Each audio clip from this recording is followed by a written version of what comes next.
বৈষম্যবিহীন একটি রাষ্ট্র চেয়েছে।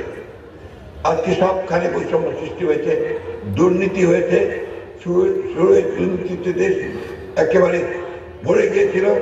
আজকে আমাদেরকে সেই দুর্নীতিকে দূর করে, বৈষম্যকে দূর করে জনগণের একটা সরকারকে আমরা প্রতিষ্ঠা করতে পারি, পার্লামেন্ট করতে পারি, জনগণ যেন ভোট দিতে পারে তার ব্যবস্থা করতে পারি, সেই লক্ষ্যে আমাদেরকে এগিয়ে দিতে হবে।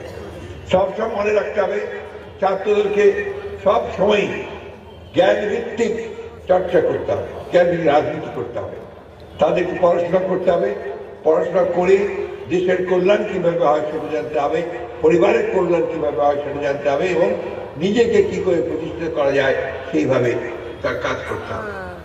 আমি তোমাদের সর্বাঙ্গীন মঙ্গল কামনা করছি, আল্লাহ তাআলার কাছে এই দোয়া করছি তোমরা যেন সবাই প্রকৃত অর্থে সত্যিকার অর্থে মানুষ হতে পারো, সত্যিকার অর্থে বাংলাদেশের একজন সচ্চা নাগরিক হয়ে গড়ে উঠতে পারো এবং দেশের জনগণের কল্যাণের জন্য কাজ করতে পারো। আমি ধন্যবাদ জানাতে চাই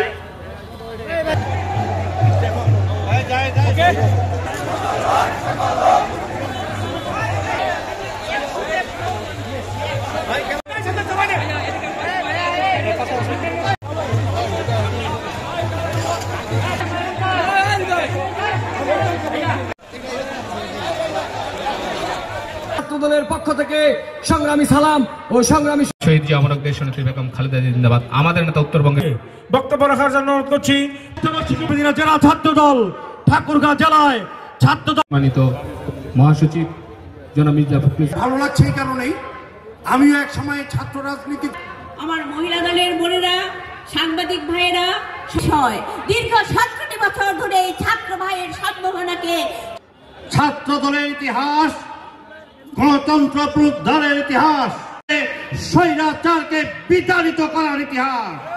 জেলা বিএনপির ছাত্র বিষয়ক সম্পাদক ঠাকুর ছাত্র সভাপতি